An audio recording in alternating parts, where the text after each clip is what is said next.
los políticos del cristianismo fuera de las calles, de las plazas, de la política, de las universidades y de todos los lugares públicos, de todas las profesiones. De ahí viene fuera los crucifijos, fuera, me ha hecho gracia a mí en los años pasados en Madrid, que no había en los ornamentos ni una estrella, porque era la estrella de los magos, ¿no? Además una estrella como esa es aséptica. Sí, sí, es evidente que hay una obsesión anticristiana. Mi pregunta es si esa obsesión anticristiana se fabrica en una mesa o simplemente existe, está en el atmósfera. No, pero en el segundo va a todas las religiones, no solamente, va a todos los religiosos, a que como esto está en Europa, es más sensible con la religión cristiana y la católica sobre todo. Decía Peces Barba que si España se hubiera desligado de la religión católica nos iría mucho mejor, que ha sido el gran lastre, según él, de nuestro desarrollo. ¿No se podría pensar que es lo inverso, que si España se hubiera independizado de la masonería seríamos una nación mucho más grande? Bueno, que esa dependencia en el fondo de Francia y de otras potencias internacionales nos ha lastrado. Bueno, de hecho, la división de España en dos partes se origina con la guerra de independencia. Los aprentesados, Gran Oriente, muchos de ellos masones, y los tradicionalistas o católicos. Carlistas, no carlistas, ¿no? Vendrán después, ¿no? Esa división viene desde ahí. Entre la España católica, para entendernos, y la España masónica. Sí, bueno, ¿se puede decir así? La España un poco más liberal y en parte masónica, en parte sí. Tengamos en cuenta que el Gran Oriente tiene un influjo enorme desde la independencia. Usted habla en el libro también, por ejemplo, del 11M. Sin embargo, no he terminado de ver el vínculo entre todos los interrogantes que usted se plantea y la masonería. No, yo ahí no sé. Sí que ha habido ahí relación en cuanto el GAL, por ejemplo, y el 11M, había un masón de la CNT, a que la CNT le dio el encargo de asesinar a Franco y no lo consiguió, que era espía por parte francesa, y el Ministerio entonces del Interior eran masones, o el jefe de la policía, ¿no? Y después ha sido espía de doble cara. También se entrevistaba con Vera y ahora también con Felipe González. Ya ha dejado 60 cajas en un centro masónico ibérico en Andorra, que ofrece garantía, guardando todos los secretos que él sabe, claro. Ya. Algunos de ellos los conoce usted. Ahora, el 11M yo no lo sé. Sí sé que ha habido alguna reunión en Granada, sé algunas cosas. Ahora a mí lo que me extraña el 11M es que no se conoce la causa intelectual. ¿Quién organizó eso? Que sincrónicamente en 4 trenes ese atentado el mayor de Europa, en muertos. Esa pregunta la tenemos mucho. Mi pregunta es esa. Además de acto terrorista, ¿es un acto político? Además de quién lo organizó, ¿quién lo realizó? Porque ciertamente han culpado a 3.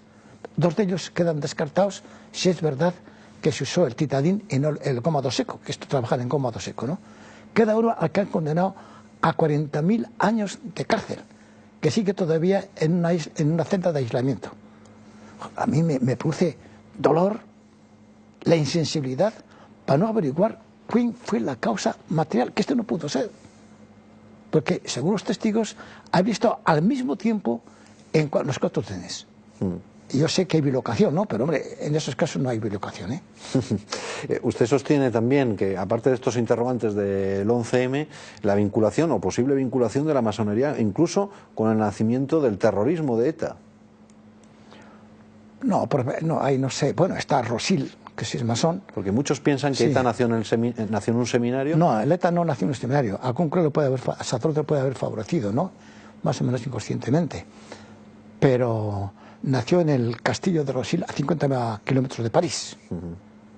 Y ahí los entrenaron, les enseñaron a armar, a hacer artefactos explosivos, conducir los medios modernos de locomoción. Después, al llegar Truman al poder ya en 1945, después se prescindió de eso. Pero siguió todavía conectado con Estados Unidos.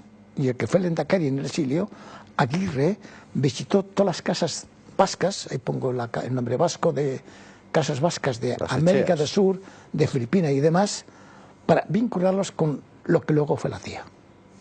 Y de hecho, durante la guerra, en el Pacífico, Estados Unidos mandaba mensajes en vasco, porque si nadie los entendía, ¿no?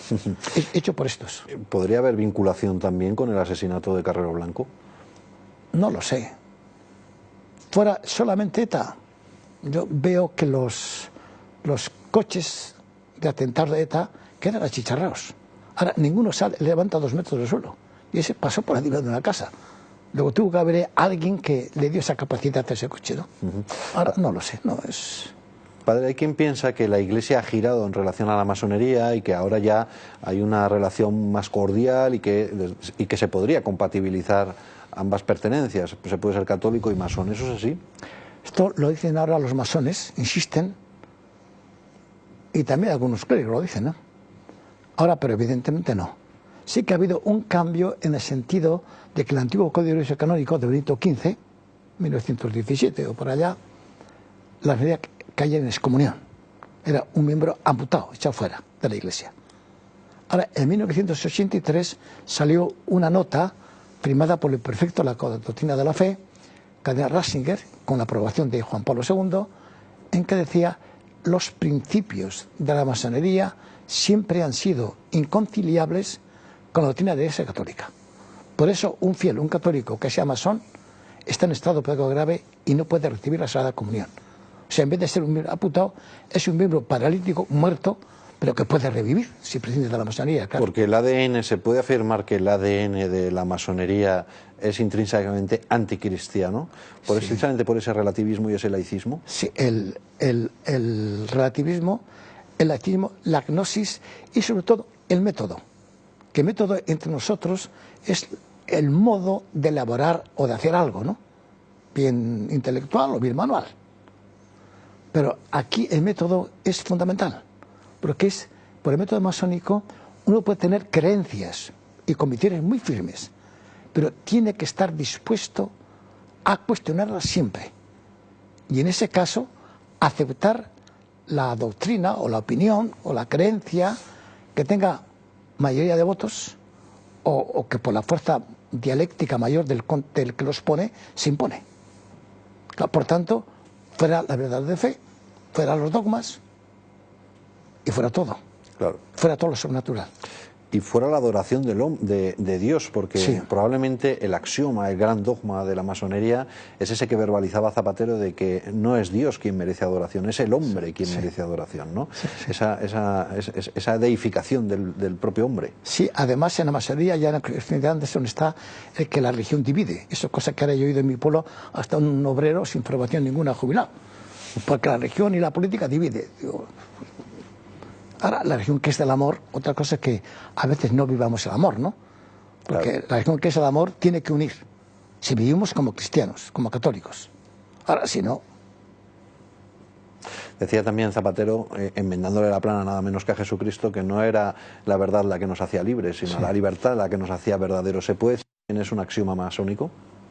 Hombre, pues no lo sé, porque en el fondo... Ahora, libre la masonería...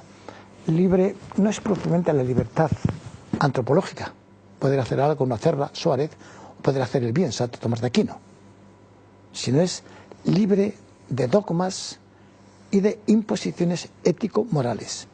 O sea, realmente es el hombre que, para la masonería es más importante la ética que la religión. Bueno, y es la independencia del hombre con Dios, ¿no? Se rompen las amarras y por lo tanto uno se libera. Aparte que el concepto de Dios, bueno, en primer lugar la masonería de los Gran Oriente se prescinde de Dios, puede prescindir. En cambio, las grandes logias dicen que creen en el gran arquitecto del universo, que es un concepto deísta de Dios. Pero es que el año 1950-52, un pastor anglicano, Anak, no sé cómo se pronuncia en inglés, H-A-N-N-A-H, en un libro demostró que la palabra perdida, se refiere a Irán Naví, cuando el templo de Salomón, ¿no? El nombre propio de Dios es Yabulón, y que es un sincretismo, es Yahvé, Dios de los israelitas, de los judíos, Baal, Dios de los pueblos cananeos, limítrofes con Israel, y On. En el relato de José, en el Génesis, el hijo de Jacob, hablan de Putifar, sacerdote de On. Pero On no es un dios, es un lugar donde había un templo al dios Ra, al dios Sol. Entonces una mezcla de judío, egipcio... Vamos, lo que se está haciendo ya en Naciones Unidas, ¿no? Esa religión única, ese sincretismo, esa nueva era. Bueno, en las Naciones Unidas ya hay templos de esta religión de lo común a todas las religiones, ¿no? Que además no existe, ¿eh? No existe lo común a todas las lenguas. Nacemos con una lengua que es generalmente la de la madre y luego podemos aprender otra. En religión, pues prácticamente es igual. Aceptamos la religión de los padres, que luego podemos aprender otra, podemos pasarnos a otra, convertirnos a otra, ¿no? Ahora, allí en el templo, llaman sala de meditación, después se llamó, desde Hamas Yola en 1957, se llamó sala del silencio. Hay silencio absoluto, está insonorizada, no hay ninguna imagen, ninguna huella de una religión determinada, ni cruz cristiana, ni estrella de David judía, ni rueda el lugar budista, del encuentro con uno mismo y no con el otro, ni ¿no? media luna, ¿no? Y ahí cada uno puede pensar con lo que quiera. Ahí fue donde se casó, cuando era secretario de Estado, el secretario de la ONU, secretario general, Kofi Annan, con una rubia sueca. Ya. Un artista. Una última cosa, don Manuel, muy rápida. Usted dice en el libro que el nuevo orden mundial no es el enemigo, no hay que combatirlo, sino que hay que cristianizarlo. ¿Eso por qué? Porque el nuevo orden mundial es una etapa de la historia. El mundo está globalizado, ¿no? Los medios de comunicación social, Internet. No es como hace 75 años, cuando mi pueblo era autártico y eran 200 habitantes. Esto, no seríamos a la Espinosa o a Sontillo, a Villarcayo, más que 2 veces al año o así, ¿no?